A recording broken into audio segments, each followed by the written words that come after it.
আজকে এই বুড়ো দাদিটাকে চলো জোয়ান দাদি বানিয়ে ফেলি, তাও আবার শুধু নীল রং দিয়ে। দাদি কিন্তু জোয়ান বয়সে অনেক সুন্দরী ছিল, অনেক স্মার্ট ছিল, কিন্তু বুড়ো হতে হতে তার স্কিন ঝুলে যায়, ডার্ক সার্কেল পড়ে যায়। তাই ভাবলাম তাকে একটু সুন্দরভাবে নতুন রূপ দেওয়া যাক। তাতে কি, দাদিকে এখন সাজালেই লাইন ধরে যাবে তাকে বিয়ে করার জন্য, এত সুন্দরী লাগবে তাকে সাজলে। একটা সময় দাদি নাকি পুরো গ্রামের ক্রাশ ছিল, সবাই নাকি দাদিকে দেখার জন্য লাইন ধরে পাড়া মহল্লায় সব জায়গায় দাঁড়িয়ে থাকতো। তাও সেই 1 মাস আগে তাকে রং করে সাদা কালার দিয়ে টেপ পেঁচিয়ে রেখেছিলাম। এখন আমার সময় হলো তাকে সাজানোর।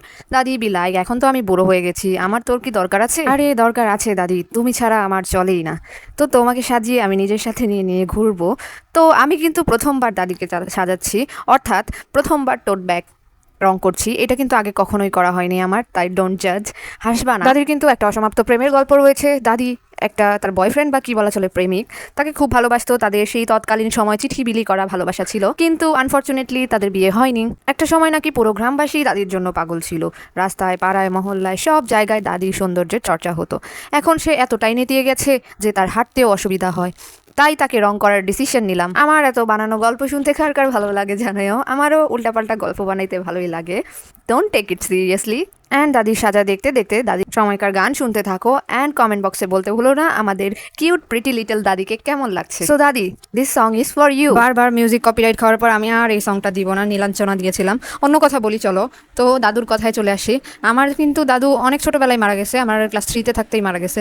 তোমাদের কার কার দাদু বেঁচে আছে, দাদু সবাই বেঁচে থাকলে অবশ্যই তাদের সেবা যত্ন করো, কারণ দাদা দাদি এমন একটা জিনিস যেটা অন্যরকম ভালোবাসা।